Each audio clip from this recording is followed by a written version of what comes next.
All right, everybody, it's the Arty 84 show here live from quarantine. This is episode 147. As usual, we have Adam the Mallett below me, and to his left, we have Mr. Ryan Glover. Ryan, we have two special guests tonight. Would you like to introduce him for us? Of course, Arty. We have Chad Briscoe, the former European professional basketball player who invented the ball by yourself strap with his 9-year-old son. He also is a former college All-American from Grand Canyon University.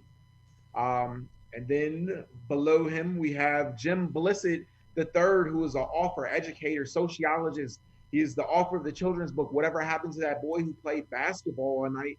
He has also worked as a senior public administrator with the Chicago public school system, and he also writes for the Packie. We need like an applause track. We do. After Ryan introduces, I got it. I had to pause a little bit. I didn't know. That's worthy of an applause. So we need that. Hell yeah. It's deserved. If you guys are watching, if you're watching on Facebook right now, this is not a continuation. This is a special 3-hour episode of the Arty 84 show live. We're going nonstop. We're on a marathon right here. We're a third through, and it's just getting better. So, thank you guys so much for joining us tonight. We really appreciate it. Definitely be here. Nice. Where should we start? Do we want to start? Oh God! Do we want to start inventions or books? You just flip a coin here. I don't know. Right? So we can start. We can start with all right. Let's start with Chad. Yeah. Inventor. Okay. So Chad, I want to know more about this the strap system. I watched a little bit of a video. I seen how it works. It's a huge issue when you're trying to practice and train. Like you said, the ball goes flying. You got to retrieve it.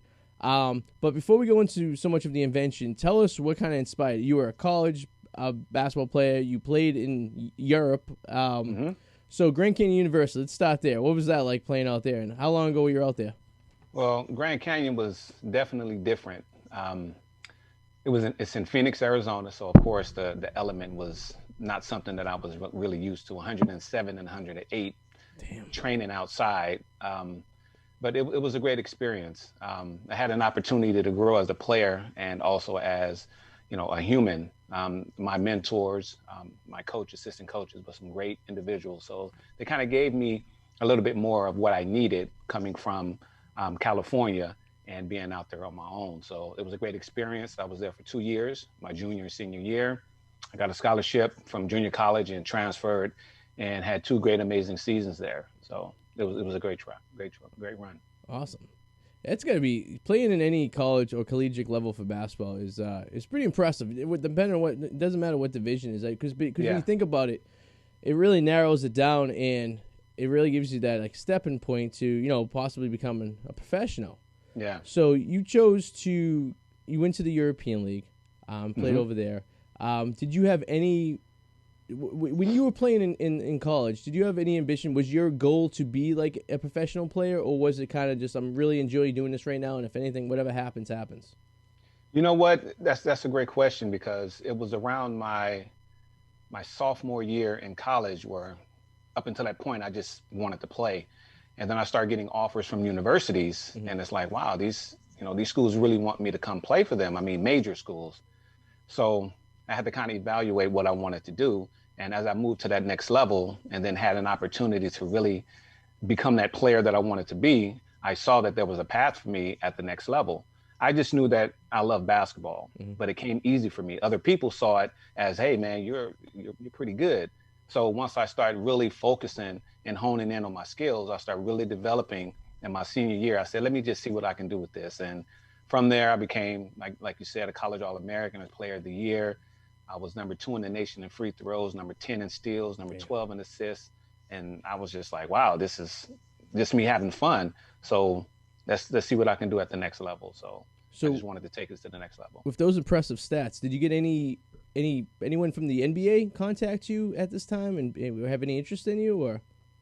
Well, I had a few opportunities. Okay. Early on, I had Kevin Johnson, because I was in Phoenix. Him and Charles Barkley came and watched me play. Oh, I was almost getting ready to have an opportunity to try out with them, but different circumstances happened, and I didn't get a chance. I didn't get a chance to get to the Portsmouth camp that allows all these top players to be seen. I didn't get a chance to do that, so that really hurt my my opportunities to get there, but I didn't want to stop there. So I came back home and I just stayed on the grind, and I started reaching out to these other leagues around the country, the CBA, and then someone contacted me from the European League, and they're like, hey, we saw your highlight tape, we want you. So they gave me a signing bonus, sent me a contract, they gave me an apartment, they did the whole thing, and I had a great experience.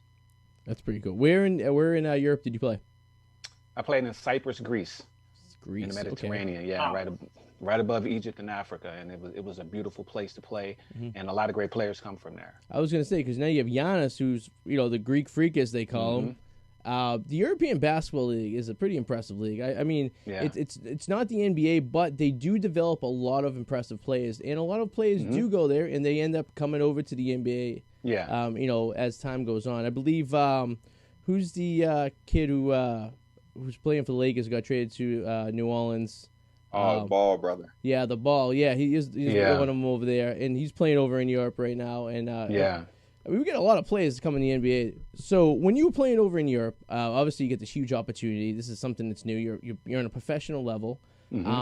Had you ever gone to Europe prior to this, or was this kind of like you just went over to Greece and now you're a Greek for a little while?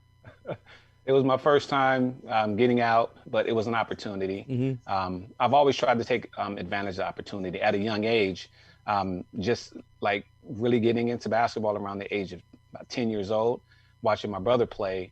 And like I said earlier, being affected by where I was from, living in South Central LA, I wind up asking my mom to allow me to move with him because he was in college playing ball. And I had no idea like really what that meant. So as a 13-year-old flying to Texas by myself on a plane, I'm like, I'm with these grown men. So my brother's playing college ball and he's leading the nation in scoring. And I'm like, what is leading the nation in scoring? I had no idea. And he's averaging 31 points a game. So now I'm playing with him. And then having an opportunity to move to a different part of Texas to try to further my basketball, and didn't have an opportunity there. So I'm just like stuck, like, I want to play ball. And then my aunt, who came down from the Bay Area, and I'm asking her two questions. Do they have any games? Do they have a basketball court? And she said no and yes. And I said, I'm coming back with you. So I flew out and moved to Pittsburgh. So I done traveled 3 or 4 times before I even start playing basketball. So now I had an opportunity. And then when I went to Arizona, so now flying to Europe is nothing because I've already traveled at a young age. So I was used to kind of taking advantage of opportunities, and that's what I did. So by the time you were in college, you pretty much went West Coast to East Coast. You traveled pretty much, the lower part of the country. So now you go to Greece. So what do you do? So obviously you don't speak Greek, I'm assuming, when you go over there, right? So there's a little bit of a language barrier.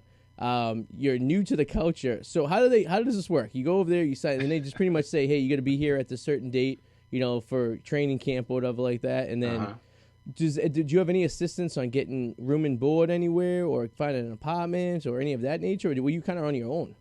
Well, everything was set up for me. That was my stipulation. I did not want to get out there and have to try to do too much because I didn't speak the language. So in my contract, I stated that I needed an apartment, I needed a vehicle, and I needed someone to kind of guide me around. And they had all that for me. And it was great because I knew that I wanted to make it easy for myself. If you want me to play, these are the things that I'm going to need. And to make it easier for me to do the best that I can for you, I need you to put these things in place. And that's what they did. So I went out there, had an amazing time, had fun, met some great people. And I had someone to kind of show me, because the thing is, they have a lot of Americans that come to these different islands that play professional sports. And they usually speak a little bit of the English and understand a little bit about our culture more than we do them, unless we kind of study up on them. So for me, getting into this environment, they kind of knew exactly how to treat Americans, and it was great because they gave me respect and they understood what I was trying to do. So that was great. Greek food's amazing too, so you must have ate like a king out there too, because you know, it's all fresh, it's all very, it's good. I mean, I don't know, I would say that was a perk. Next place would be Italy. If you played there, the food would be even better. You know what I mean? You know what's funny? My wife is a professional chef, and the first thing she said was, "How was the Greek food? How was the food there?" Because she loves that. And I said, I eat Pizza Hut every day. What are you talking about? I'm sticking to what I know. I'm not trying to venture out with too much. I tried a few things, but I'm going home. I want the fries. I want the pizza. So you're being careful, because if you said it was good, she'd be like, is it better than mine? Yeah. That's the thing. Like, you're treading lightly and smart. But it's you really know, I haven't had anything better than hers ever. That's smart ever. words. So. Smart words, right You're there. in every way. It's all right. It's okay. Hey, it's everything. So you're out in Greece. So playing out there, what was your kind of like? How far did you go? Was it all of Europe? Was it a certain part of Europe that you traveled for away games, or was it just strictly in Greece? Did you play? Yeah, it was just on the island of Cyprus. Well, wow. So, okay. Yeah, the island it sits by itself. If you look on the map, it's a nice little island, and they had teams on the island, and so we had an opportunity to travel the whole island to play, and it was really, really great, because just being on an island playing basketball in the Mediterranean is just awesome. It's just amazing. So great experience. Not a lot of traveling across, but the island was home to us, so it was great. How long were you out there for? I was there for a year. Okay. I was there for a year. A lot of things started happening right before I came home. They started like bombing tourist buses, and oh wow. I don't know if you know anything about the demographic there. They have the border is actually on the island where Greece and the Turkish, they share a certain part of the island. Okay. So as I'm walking, I remember walking one day, and I'm looking, coming from California and, the Bay Area, you looking, and I see 5-6 guys standing there with, with Uzis, and I'm like, I got to get out of here. I don't know what they're doing. Yeah. But they're holding fort on their boundary, and I'm just like, and I'm kind of like ducking, and they're looking like, what's those and I'm like, man, those guys they're like, oh, calm down. This is what it is. So I had to learn that. And once I got over that, I was like, okay, but it was definitely something. Something. So when you were done there, did you try to expand your career anymore? Did you decide maybe I could use my agent to contact someone in the NBA, or maybe play in a different league? Was that anything you were interested in doing, or were you kind of just done and that was it? Well, I actually wanted to pursue my career. I came back home, and actually I had 2 kids at the time. Okay. So this is back in '94. This is a long time ago. So I had young kids, and at that age, it was more of I have to really take responsibility to support them. So I tried to get into another league, but it was a process. Coming back home and trying to start over again. So I just took a hiatus, and then I started coaching. I started coaching at a couple of different junior colleges in the Bay Area and my local high school. And I became great at helping these kids. And that's how I kind of got into the actual training part of the product and creating the product a little bit later, but wanted to help the kids and give back to those in the community. So, yeah. Your ball by yourself invention, though, I'm always curious when someone invents something. Like, when did you have that aha moment, like that? This would be a good idea. Like this could work. Because I feel like a lot of people have had these ideas. Usually mine come to me after a hard night of drinking, and then I write it down, and then the next day I wake up and realize it's not a good invention. Yeah. But like, I'm always curious how people come up with these, and it's like, why didn't I think of that? Like these ideas that seem simple, but like the pet rock, did it. or the George Foreman grill. These are great ideas. Like, it's a great idea. When was that? What was that moment for you that made you realize, like, you know what, this is gonna work? Well, it was a couple. The first one was my daughter was trying out for her high school basketball team. She said, "Hey, Dad, I want to try out. I want you to train me." So I'm like, "Okay." So we're doing drills, and I'm trying to get her to focus on dribbling with her offhand. So I'm like, "Put your right hand, your dominant hand behind your back, and just focus on your dribbling." And she kept losing the ball, and I said, well, I have to create something to keep the ball here. So I wound up going to Home Depot, bought some Velcro, made like a belt, made like a wristband so she can keep her hand up so she don't have to worry about bringing it down, so she can focus and concentrate. And I also have another daughter who was standing right next to us who has nothing to do with sports. So she's dribbling the ball, and the ball kept hitting her feet going down the hill, and I got to keep chasing it. So I'm like, look, you get up on the hill, and if the ball comes down to me, I can catch it before it gets down there, because I'm tired of running and chasing and getting under cars and getting dirty. So so I left that day, and I went to Michael's, and I bought a bungee cord, and I bought Yeah, and I bought those balls we used to play kickball with, the hard rubber balls, different colors. Yeah. And some super glue, and I glued it together and I wrapped it around the waist and I said, let it hit your feet, and it didn't go nowhere. And I was like, I said, do that again, and it didn't go nowhere. I said, wow. I said, this might be something. So I contacted an event company, and first thing was just supposed to be helping the kid not lose the ball. So when I wound up getting my prototype, my daughter put it on, and she's dribbling. The ball never went anywhere. So I'm like, great.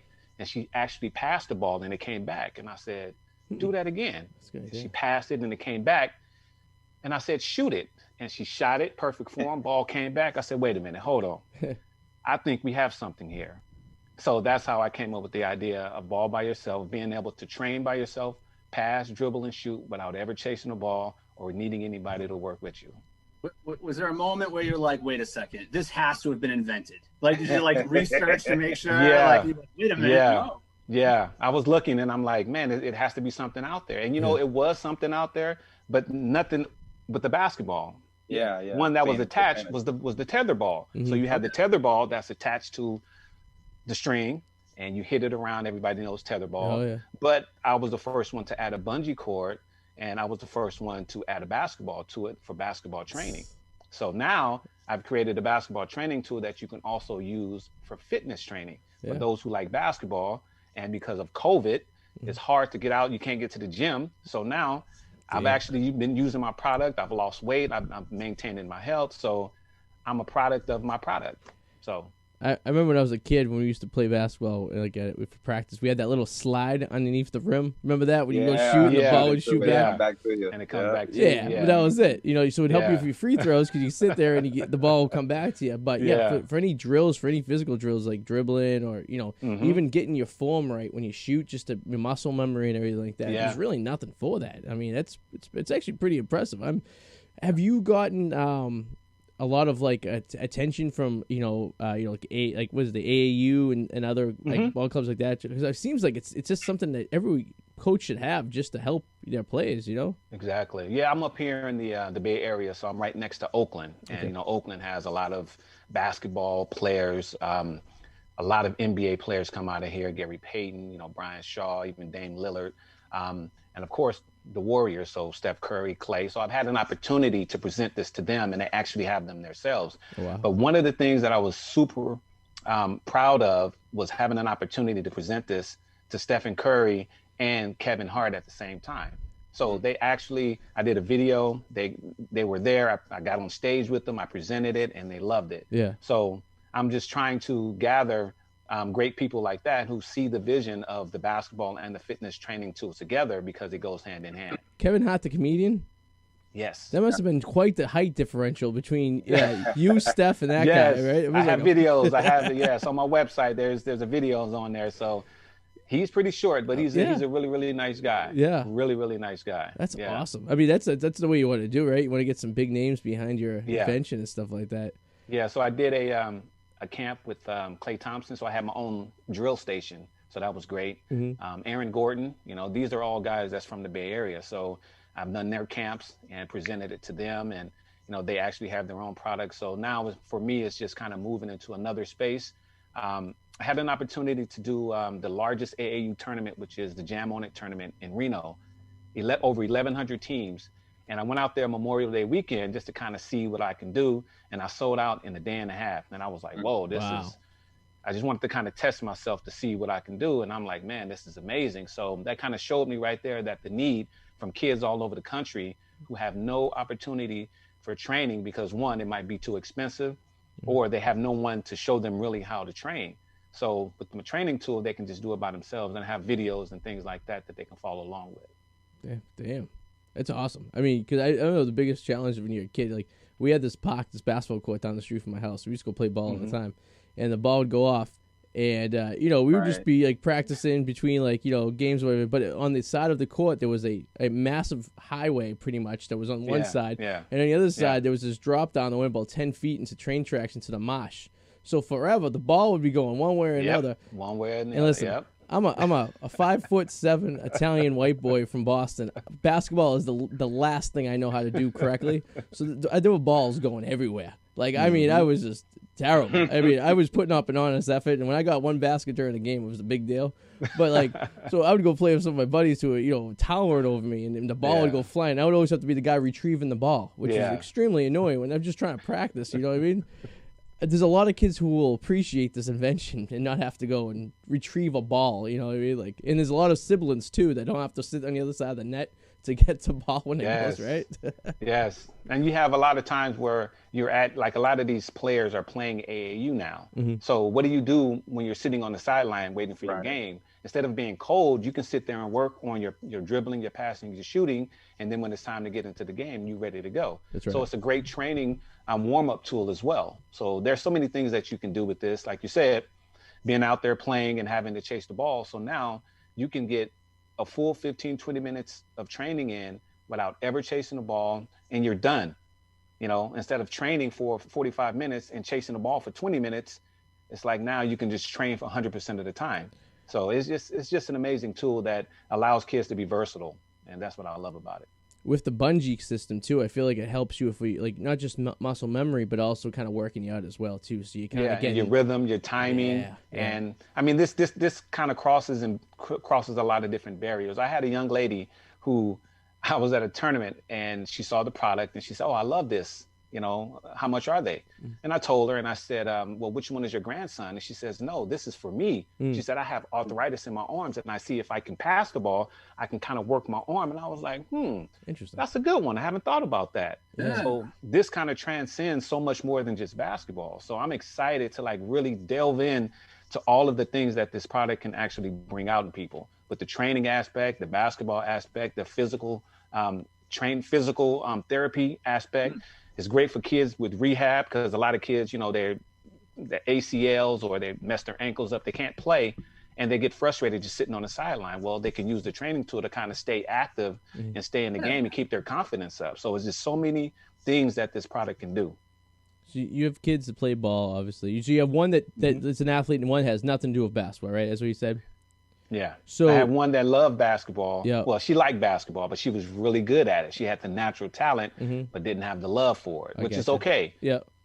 So I didn't want to force anything, but she gave me an opportunity to allow her to like utilize the product to kind of gain confidence herself and to kind of build everything that she wanted to do with that. But yeah, then I had the other one who didn't want anything to do with sports, but now she plays volleyball. But so something. Okay. So as a father, someone who's experienced college, collegiate basketball, someone who's experienced it at a professional level, if they wanted to go into the pros for some reason, they obviously get an enlightenment, maybe in high school or, they find a love for it again. Would you, what would you suggest to them? Would you give them, knowing what you know and how you experienced and what you experienced, if they choose to take that path, would that be something you would encourage, or would that be something you would kind of maybe hold back a little bit and tell them, give them the pros and cons of it?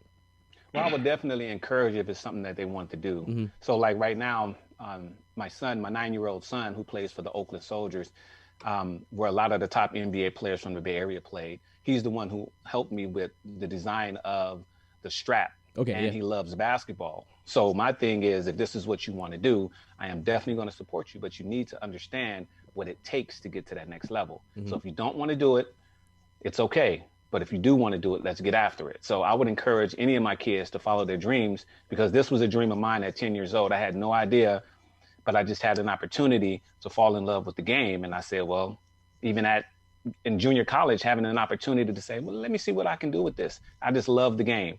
So trying to encourage them, if you love the game, I'll help you. And now we have a product together that can help you get to the next level. So that's an amazing thing for me to see. Yeah, and I think that's it too. I think a lot of people, as all of us, right? We watch professional athletes, all 5 of us as kids, and we're sitting there, we're like, that'd be awesome, be a professional football player, or a baseball player, and you just dream of being on that field, the crowd, the noise, and all that stuff. But you don't realize how much work it goes to involve in that. Yes. And I had to. I had to put in a lot of work, and this is what they don't see. Just like all the stories you see with all these professional athletes who are great, you don't see what happens behind the scene. And I was that person that was doing things behind the scene. And then they're asking me, well, how can you do this? How can you just like, I've worked for it. Yeah. You just didn't see me. Exactly. So you see the end result, and that's great. But I put in a lot of work, and the result shows. Yeah. And that's how you know if you're passionate for something or not, right? Because you're putting on those hours, and right. So, you you go and play a game for it takes an hour and a half to play the game, but no one knows about the 8 hours that each day that week going into you practicing your free throws, or if you're a baseball player hitting in the bat cages and stuff. And that's where I think that separates the kids who really want to do it and the kids who are like, this is fun to play with my buddies down the park, but it's about the extent of what I want to put into it. And also what comes with that is allowing the players to be creative. So like for myself, like when I was out there playing, I was out there, the clock is running down 3, 2, 1. And if I missed it, or if I shot it and hit the rim, it didn't count because I wanted to make it all net. So I put in my mind certain things that I wanted to do to just like really perfect what I was doing out there. I had to make 10 free throws in a row without hitting the rim, or I had to make a certain move, bank shot that didn't hit the rim, or just being creative. So if you love the game, you'll start being creative with the game. And then once you start being creative, it just takes you to a whole nother level. And that's what these young kids need to understand. If you don't have the love of the game, you can like it and you like playing it on, the Xbox and all that kind of stuff. But actually being out there, putting in that work, that's going to determine what kind of athlete and player that you're going to be on the court. Yeah. I think it's safe to say, though, that Jim, I think if the boy who played basketball all night had a ball by yourself, he wouldn't have become a world leader because he would have He would have been too good. Right? Yeah, because he needed some work. He needed quite a bit of work. But definitely. Yeah, that's true. So Chad, now you're selling it. Now is your pitch right? Where can we get this? How much does it cost? And sell it. Tell us, because there's people watching this show who definitely, I think we sold them on it, because I think if anyone who's playing youth basketball right now, or any basketball for this matter, this is a great coaching tool. Especially if you have a kid and it's just you and your kid going out there and that's it. For me, if my kid wants to play basketball, I'm not very good at basketball. But if he really loves it and he wants to play, and wants to perfect, this is something I would get for him, because I feel like this would help him when I'm not around to practice some stuff. And then also when I'm there to kind of perfect it and kind of give him some critique, So sell us where we get this thing. I feel like we're on that. What's that? And also, this is a great COVID tool. So now a lot of kids are not able to play with other kids. Now this is the perfect tool. So a lot of parents have been purchasing this for that. It gives them an opportunity to keep their kids in the game and to be safe at the same time. So it's a great COVID tool right now, because we're not able to share basketballs anymore. True. But this can be found on my website at ballbyyourself.com. It sells for $39.99, and it comes with instructions. And I also have an app that you can download that you can see other kids doing some videos on some drills. Oh, cool. I'm really, really excited, and I'm sharing this with you guys right now, but I'm getting ready to launch another product.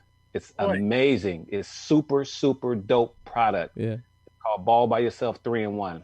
I can't show you guys yet, but I'm letting you guys know that it's coming October 2020. Okay. I'm launching October 2020. All right. Be on the lookout. It's the dopest product that hasn't been done before. I'm patent pending, and I'm super charged about this. So since you just teased us, that means you got to come back. Like, you can't just tease us and not come back. That's like the hot chick who like hikes up her skirt to show some leg but doesn't show everything. No, that means you got to come back at some point. That's just not fair. Yes. I would love to be back. I would love to be back and actually present my new product on your show. Oh, hell yeah. That'd be actually awesome. I would see some live video of this actually been works. Yes.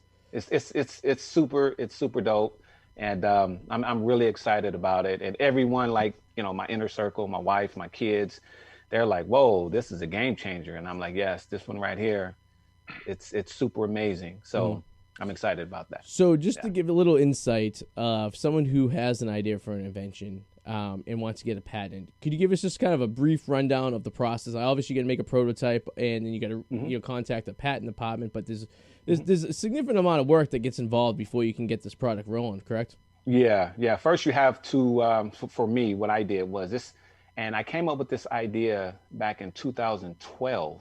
So it's been 8 years. And the first thing that I did was I had an idea, and then I started writing it down and drawing little pictures of how I wanted to look. Then I would get on the computer, on Word, and just kind of draw it out what I want it to look like. Of course, it doesn't look like that now because it evolved. But the first thing is having an idea, putting it down. And then what I did was I contacted a company that actually helps with prototypes. And once we got through with the prototype, I asked them actually to send it back to me because I felt that they wasn't doing what they were supposed to be doing. So the steps that I took was to get this product into a place to where I can have it physically, I can have it on paper, and then approaching a patent attorney and making sure that they conveyed exactly what the product is when they're pitching the patent. Okay. So there's steps you have to take, but the first thing is you have to think about a great idea, put it down, protect it, and get drawings and just keep moving and just, and trying to get it to a space, because what I had to do was I actually had to start creating it myself because I couldn't find a manufacturer. Gotcha. So I started creating my own product. So I started creating my own product. I started selling my own product. And then I came with another product, and now I'm getting ready to make my third product. So I'm super excited because I know the formula now. Yeah. And it's easier for me, but I love to help and talk to people about, their idea, their inventions, and the steps that it takes to get to the next level. I love doing that. Yeah, I feel like that's the hottest part, is to figure out how to get it, first of all, patent, so now you legally own the rights to it, and then to figure out how the hell I'm going to get this manufactured, right? Because you're sitting there, all I could think of is that movie, Horrible Bosses 2, where they, if you've seen it, but they got that thing for the shower genie thing, right? Yeah. And they make all these things, and the guy fucks them at the end because he didn't take any money up front and stuff like that. So I'm like, damn, how many people does that really happen to, right? It's like, damn, and like Adam said, we all have crazy ideas. We've been drinking and hanging out, and all of a sudden, like, that's a fucking great idea. And you wake up the next morning, like, that's a fucking terrible idea. Why would I put a child flamethrower? That makes no sense at all. That just sounds very dangerous and irresponsible, Shit. But so we're in the basketball, so everyone loves who doesn't love basketball? Basketball and fitness, they go hand in hand. So I created a tool that encompasses both, and each one of them is $1 billion industry. So I'm trying to get a piece of that, and I'm trying to show my son how to get a piece of that, and all these other kids in the community that's where I'm from. They can look at someone like me and say, hey, I see him in myself and I can be that. So it's more than just basketball. It's also being a representation of kids in the community that look up to you and that see you as more than just a basketball player and as an inventor. Hey, this is an African-American man that, hey, I can see, I can touch, I can talk to. And for me, it's more than just basketball. So yeah, no, it's wicked cool. I think it's a great invention, and I'm pretty confident that you're going to be selling a lot of these things too. I mean, as someone who's coaching, any coach out there, they should grab a few of these just to keep. It's just, if you want. I mean, if someone's really, really into basketball, and this is something that seems like a no-brainer, right? I mean, to me at least. But. And I've gotten a lot of high schools, junior colleges reaching out because they understand even at that level, you still have to train. And just because when you get to the NBA, you still have to train. So it's not like you've made it. You still have to go out there. These NBA players still travel. They still double dribble. They still shoot air balls. So it's needed for everyone at every level. So, yeah. So from playing it on the courts as a kid to going to college to playing in the pros to inventing, a basketball player evolves. Similar to Jim, your basketball player in your book. This is pretty impressive. Whatever happened to the boy who played basketball all night? So, Jim, you writer for the Packie, friend of Ryan, I'm assuming. Yep. So, tell us about this book, because I want to know was it Obama? Did he stop playing basketball at night and Ellison became the president, or was it? Basically, to keep it short. Yeah. Okay. Short. It's deep. I mean, it's about it's about struggle. It's about a lot of things. For a kid's book, it kind of it wraps everything up. What is it, like 11 pages? It's man. No, but that's see. good. Like if it's No. I'm sitting on. Hold on, let's get it right. I have about 33 pages. 33 pages. Okay. Well, then this website I'm looking at needs to be. It says 19. Sorry, on here it says print length 19 pages. So. Oh no, what is that? A drive? That's a lie. That's what. Then you got to write Amazon because Amazon's lying. Okay. Yeah. But yeah, no. From what I see here, I mean, it deals with a lot of struggle, and it's more than just basketball, And but I want to hear your input on like what inspired you to write this kid's book, Yeah, man. So I heard a lot of great topics just came up with the last brother who spoke. But growing up, man, I loved basketball. every day, all day, Chicago South Side. We knew Michael Jordan. We knew Isaiah Thomas. Eventually, Derrick Rose. It was just embedded in the culture. Yes. And, you know, everyone wasn't great. Everyone wasn't great, but everyone thought they were great. And, but you know what, though? Basketball, for me, it inspired me to get up and go to 6 a.m. practices in high school. It helped me meet some of my best friends throughout life. It helped me stay focused in the classroom.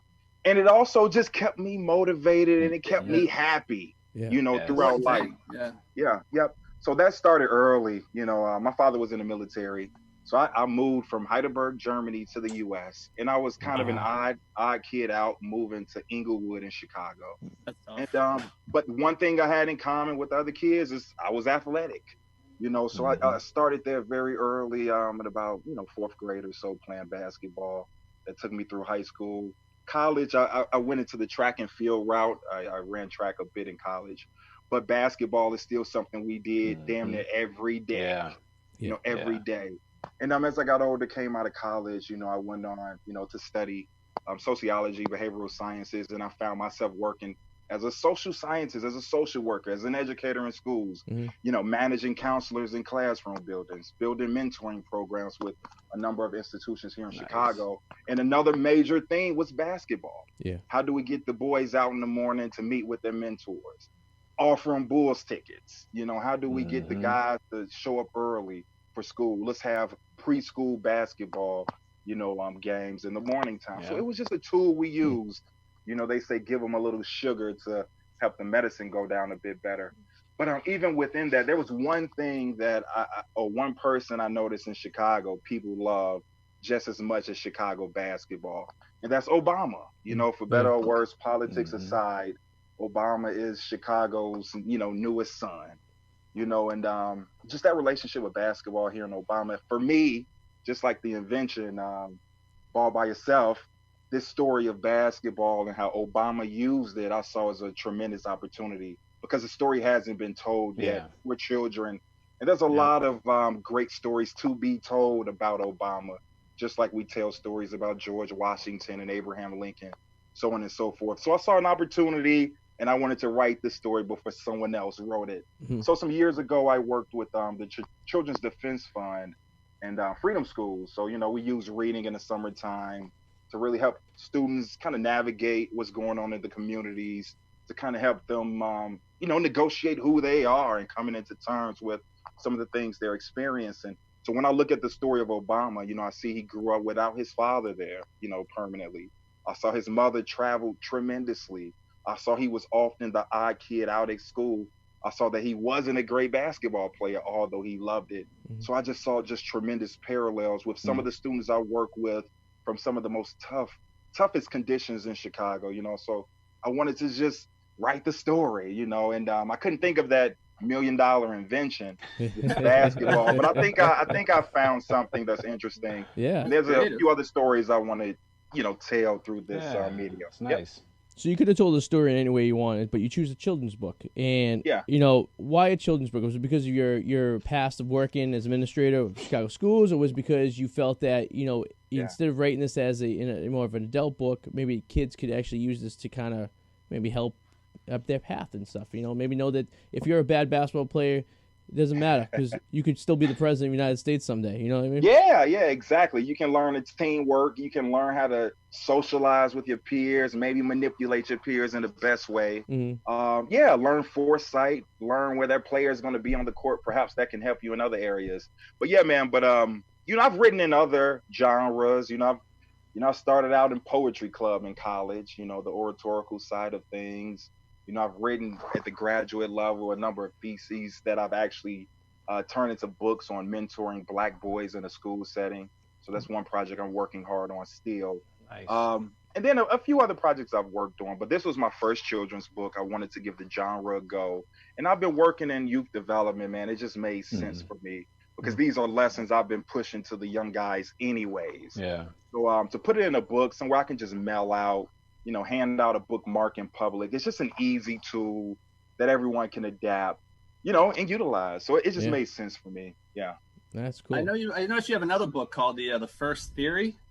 Yeah, the first theory a bit more provocative. That was a book of poetry I wrote when I was I don't know, in my earlier 20s. But yeah, it looks at just some experiences I've dealt with throughout life. Yeah. Do you have anything else kind of you kind of mulling over any other kids' books or any other thing you're thinking about writing? Yeah, I'm actually working on a story about Michelle Obama and her brother Craig. Okay, cool. Her brother played Ivy League basketball throughout his life, and well, when he went on to college, but Michelle Obama and her brother had a special relationship with basketball as well. So I'm looking to explore that relationship, and I've been putting that together. I'm pretty close to being done with it. I'm looking at some illustrators to kind of help me out with that. Yep. Nice. Basketball is it's the activity, I believe, that, I mean, it's very inexpensive. Most cities have a court, and, as a kid growing up in a predominantly white neighborhood, we played basketball, right? But there's no different than the kids growing up in, the black neighborhood in Dorchester, right? We all did the same thing. We'd go down to the court after school. We'd take the ball down there. We'd play around for a little while. It was all the same. It didn't matter, where we were, right? And it's one of those things when you start playing on teams and you start getting in school and you start getting an organized ball and stuff like that, you realize that you all came from the same route, right? You all just wanted to go play. You just want to have fun. And it, honestly, it keeps you out of trouble because, there's been times where we're sitting there for, if I wasn't going down to the park every day to play ball or play baseball or something like that, I'd probably be in the woods trying to set fires or, you're 12, 13-year-old kid, you get bored, right? You stop trying to. It's easy to get in trouble. It is it's real easy to get in trouble. You just think about all the times we've dodged trouble growing up, right? Like all the opportunities we had to get into trouble, but they were, deferred, you know what I mean? So it's a very universal language. And as you can see how big basketball has gotten as being in the Olympics, all the countries around the world, I mean, there's countries that you would think like, damn, like I didn't even thought they would play basketball. I never thought there'd be basketball in Japan. But correct me if I'm wrong, Kobe Bryant's dad played professional basketball in Japan, right? So Italy and Japan as well, I think, but definitely Italy. Yeah. So when you think about it, it's like it's literally it's a sport that you could almost compare to soccer because it's played on all the continents, really, when you think about it, right? So, and you can't say the same about really baseball or even American football. I mean, or ice hockey for that matter, because they're not playing ice hockey in the middle of Africa. I can tell you that much. You know what I mean? So, Central America for that matter. But basketball, all you need is a court, you need a ball, and a couple of guys. You can play 2-on-2. You can play 1-on-1. You don't need you don't need a team. You can play. You can play by yourself if you really wanted to. You can ball by yourself. Can't play baseball by yourself. It's very difficult to hit the ball, pitch the ball, and catch the ball at the same time. I'm going to tell you, I've tried. Or playing football, you're going out there for a catch that you're throwing to yourself. You know what I mean? Exactly. Yes. But Jim, I want to talk a little bit about working in the Chicago school system. Damn.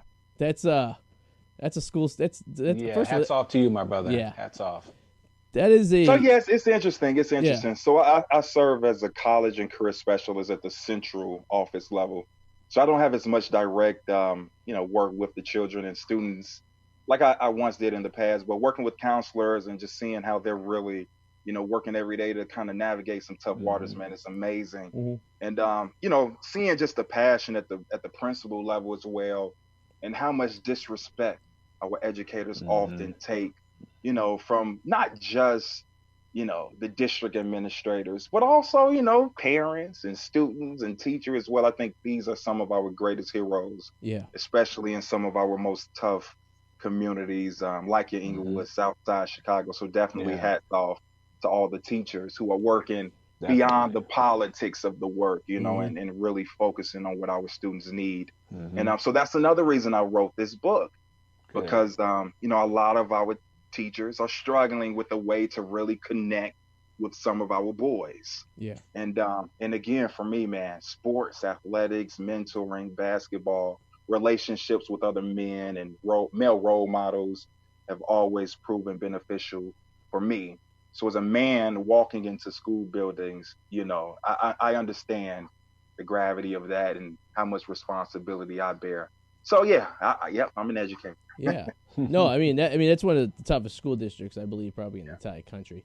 And what do you think is the biggest issue with south side of Chicago? Now, I've gone to Chicago several times. Me and my wife love the town. We think it's a great city.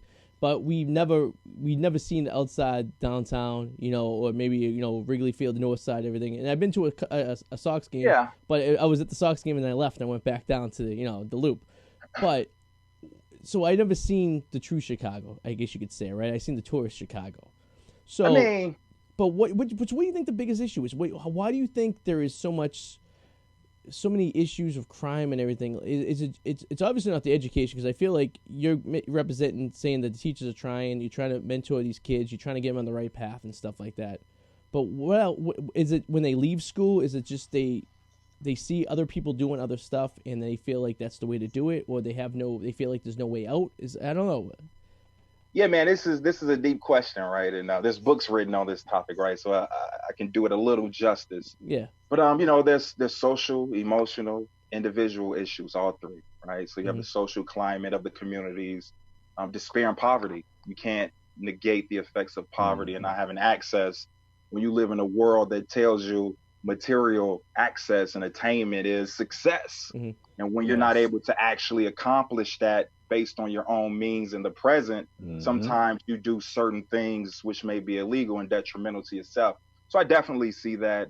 I think that psycho-emotional piece is major. Community trauma is real. Trauma passed on from parents into their children is real. How we cope in the communities. We're not always shown the best examples of coping, right? So if you're a child growing up in a household, your mother's working 2 doubles as a nurse, like many of my friends, right? You're growing up in front of images on the television that shows you what a Black man is, and often those are destructive images. Aside from that, single parent households, single parent households has been truly detrimental. And it's not just in the now, but this has been something that's happened systemically as a condition of just our experience in America. My grandparents fled from Duck Hill, Mississippi in the 60s. Wow. For that time, they were a part of a community that developed churches, that owned property, that, maintained their own farms, left their children an inheritance. But in coming to Chicago, we were starting over in housing projects and, racial discrimination on the Southeast side, redlining.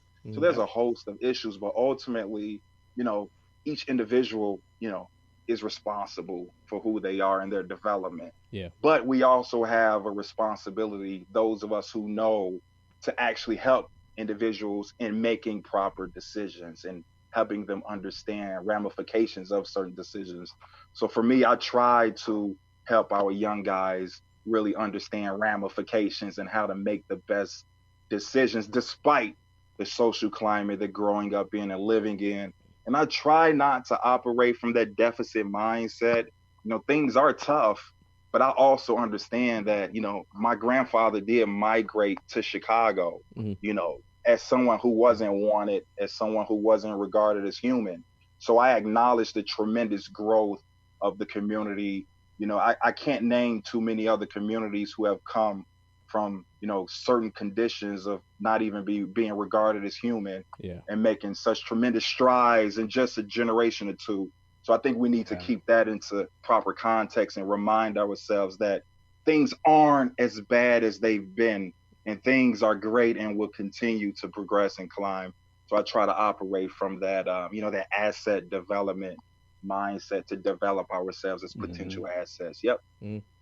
I agree. I mean, it's you're only as good as the person you want to be, and it's great to have people like you, and Chad, yourself, coaching, to have kids that may not have the opportunity to have someone to look up to can look up to, and help it. I mean, you need a male role model in your life. It helps, and it dramatically affects you growing up as a male or a female, not having that strong force in your house, and like you said, if they don't have it, and mom's working 2 jobs and she's not around, and maybe grandma's taking care of some of the stuff for you or whatever, or you have some babysitters of it, you're not getting the only man is the guy you see on TV, right? So as a a growing up child during adolescence, that's all to compare yourself to. You really have no one to tell you, no, that's not the way it's supposed to be. This is what you got to do.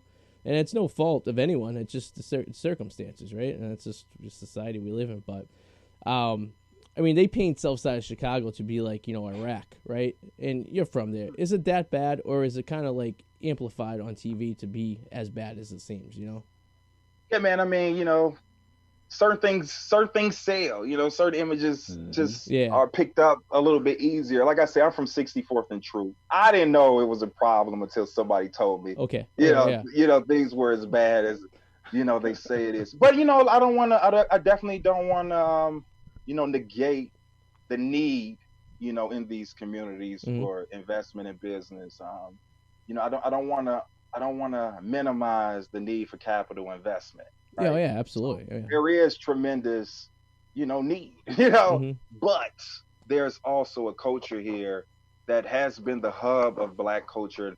You mentioned it, man, like things like basketball are now these global, international institutions, right? Many of these things started and are continuing to be fostered in communities like Southside Chicago, South Central LA. So there's these gems there, and I think the media, or sometimes even us internally, we don't recognize our own worth, and we give too much credit to outsiders who are defining who we are. Yep. So yeah, man, there's definitely, things that need to be corrected. The violence here is real, but for every murder you see, there's still how many thousands of successes. I'm sure. Yeah. Exactly. So it's about perspective. Yeah. And sometimes internally in the communities, we also fall for it, and we're running from our own neighborhoods, fleeing, buying into the suburbs, and that just perpetuates this cycle of not having a middle class to create business opportunities, and devaluation of properties in the neighborhood. So, I get the critique, but there's also tremendous opportunity. I visited Detroit not too long ago, and I'm like, I can buy a house here for what I would spend on a freaking shack in Chicago. You know what I mean? Like it's about perspective. Yep. And that's how I see it.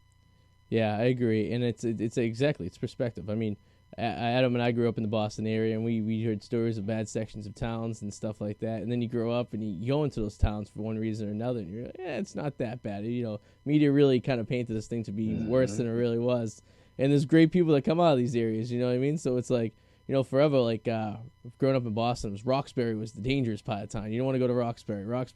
I mean, but you have, Bobby Brown came from Roxbury, you know what I mean? Or then you had Dorchester, don't go to Dorchester. But then you have New Kids on the Block comes from Dorchester. So there's stuff like that comes from these areas, right? So I don't know. I think, like I tell everyone, when you look at the media and you watch what you see on TV, take it with a grain of salt, and do your own homework to make your own evaluation for anything. Because at the end of the day, you only can make your own opinions. And if you listen to other people's opinions, then you're just an ass because, everyone has an opinion and they suck, right? So that's the way at the end of the day. You can look at them to get an idea, but at the end of the day, the only way you're ever going to come up with a solid answer that you can live with is if you just either experience it yourself or do your own homework and go through the sources. There's a lot of shit out there. There's really a lot of garbage out there, right? I mean, for anything. I mean, you can look up anything in this world and you see the garbage that's there. And you got to really go through like 2 Google searches before you actually find the truth. And by the time you get to the truth, you're so overwhelmed with all the crap that's out there. You're like, I don't know what way is right or left. You know what I mean? But damn, man, it's crazy. Yeah, I see it as opportunities, man. Yeah. Some people see it as negative. It's an opportunity. Exactly. You can invest in communities in Chicago right now, and you'll be winning in 20 years. Just invest not just with your money, but also, contribute to the culture and the development of the individuals there. And I think we're winning long term. Chicago, other than Boston, after me and my wife went out there last fall, surpassed New York City as my second favorite city in the country. So I love Chicago's beautiful, man. Love Chi-Town. Chicago's a beautiful city. Even out southeast lakefront, I love it. I love the Hyde Park lakefront area. The people are awesome. Better than anywhere else on the lake. The thing about Chicago people, they don't carry the attitude like New Yorkers have, right? They're just humble, nice people to talk to, and everyone you encounter, they're just really solid, wholesome Midwestern people that to the heart of it. You know what I mean? They don't get like that. New Yorkers are a little tough to break, right? They get that solid bubble. You gotta puncture a little bit before you gotta get to know them a little bit. But the Midwest, man, it's like when you go out there and everyone's like, yeah, absolutely, I'll help you with this, but I don't know.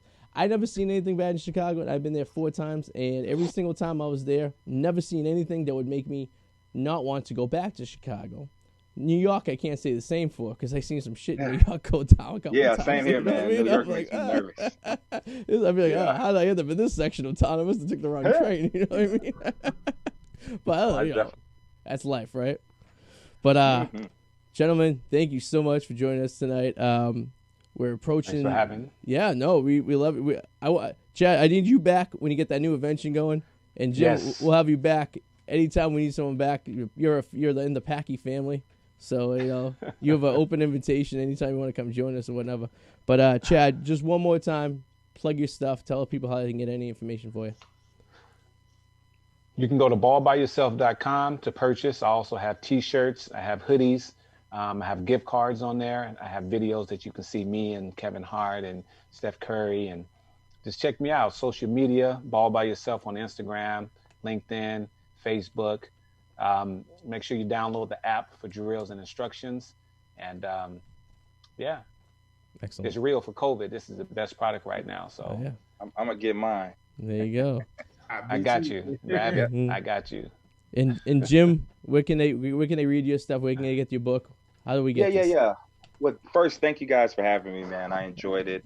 You guys can find more on me at basketballallnight.com. Real simple. basketballallnight.com. All right. Thank you guys again for joining us. We will have you guys back soon. Ryan, we got one more hour of this phenomenal show coming on. I mean, we're flying through this. This is a record. We're breaking my record for being on the air. 2 hours is the longest. So we're going to crack it tonight. But who do we have on for the third segment of the show tonight? We've got adult film star Ray Ray, and then we've got the reggae singer Taurus Riley. So hell yeah. So if you guys are watching on Facebook right now, we're streaming this all night long. So just hang out tight. We're going to take a little intermission for about 5 minutes or so, and then we'll come back and we'll start the new episode. But thanks again, Chad, Jim. Pleasure talking to you guys. Thank we'll you talk guys. to you guys soon. Thank you. Have a good night. Next time. You too.